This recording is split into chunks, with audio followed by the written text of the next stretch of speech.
Anne Smith and Helen May have described the early childhood education sector in Aotearoa as a paradigm of diversity. The diversity of services has developed from the grassroots and is a powerful narrative of community-generated action. Human capital theory is a contending narrative in ECE that highlights that the roles of parent and child are to separate as soon as possible in order to stimulate economic growth. This is powerful thinking because this thinking enjoins private and public providers of ECE in a seemingly unquestionable aim of education. Business thinking is conflated with education thinking, thinking about educational competition as economic growth. The concern here is economic thinking that is private and for profit. To quote the NZEI submission to the Productivity Commission, there are widespread and growing concerns within the ECE sector about the detrimental effect on quality caused by the proliferation of large and/or hands-off for-profit providers. Many of the new operators have little or no experience in the sector. As Peter Monteith from the Tauranga Kindergarten Association put it, it's like kiwi fruit.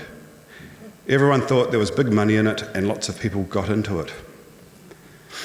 Amidst global concerns around the status and working conditions of early childhood teachers, the Education Council notes we are seeing a significant shift in teachers' work, a growing emphasis on the deprivatisation of practice.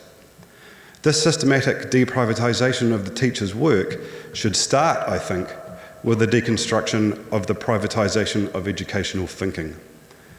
A systematic approach is required to understanding and challenging the idea of privatisation, of what it means to think about being private. Brainwavophilia. The exploitation of ECE is symptomatic of a competition for the child's brain, a highly individualised and individualising approach that, considered holistically, will continue to have significant impact on the child's well-being. It's particularly confusing that the young child is enculturated at her earliest ages to the idea that her brain is her private commodity to trade in an educational market for her own interests and exploitation, at the same time as she learns that she is not free to do this, she's obliged to do this. The economy demands this of her and so exerts a public power on her presumed private world.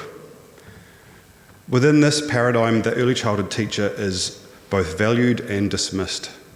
Valued as long as the early childhood teacher is not seen as a public agent, an agent, to follow the words of Dame Reedy, with a voice.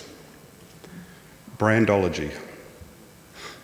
Where does early childhood teacher education position itself in relation to this view of the early childhood teacher? In order to understand this, we need to look at the context of higher education. Due to a combination of advanced neoliberalism and the communication revolution, there has been an erosion of higher education. In a knowledge economy, higher education focuses on businessification, a focus that some say has led academics to a retreat from citizenship and from professing. Universities are preoccupied with assessment and a particular ideology by which to measure progress. Higher education institutions spend far too much time worrying about and spending significant amounts of public money on their brand. On the drive down, I had the chance to talk with William Knight. He shared that it was NZEI and the New Educators Network that provided him with the support to continue his teaching journey. Teacher education providers have some work to do to break out of private thinking, with the Education Council's vision for ITE in mind. And to do this, as William argues, and I agree, early childhood teacher education must grow and strengthen its connections with NZEI. Bricolurianism. The bricoleur is the connected individual, the I who is always at the same time we.